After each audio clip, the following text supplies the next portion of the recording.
Itigarĩtie thikũ 13 githurano kinene gitafanio, thirikari ni irathi na mbere kwĩbanga gutigĩrĩra kũrĩ na thayũ na ugitiri wa kũigana mbere hĩndĩ na thutha wa githurano.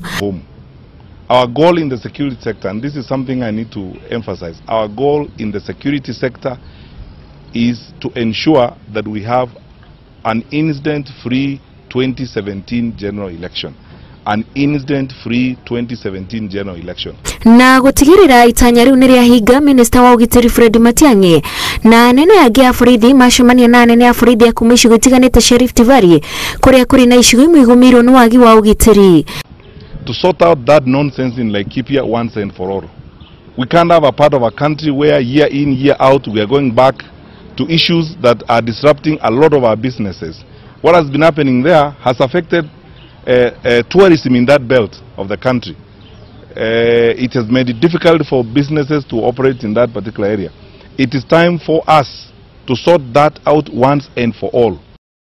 Atongoria acio makiuria muingi ndũkagĩe na hahu tondu honge ciothe cia ugitiri ni kunyitanĩra na IBC harĩ makinya marĩa mothe marabatarania nĩguo gũtabania githurano kĩna thayũ. Assuring them that as the officers of government we are on top of the situation in all those areas, and therefore they should feel free.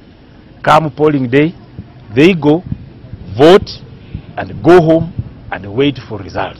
The region is ready on all fronts, including the police.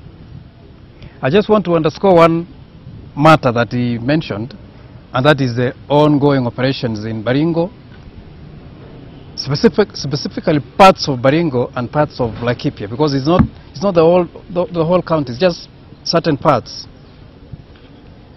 We are targeting criminals.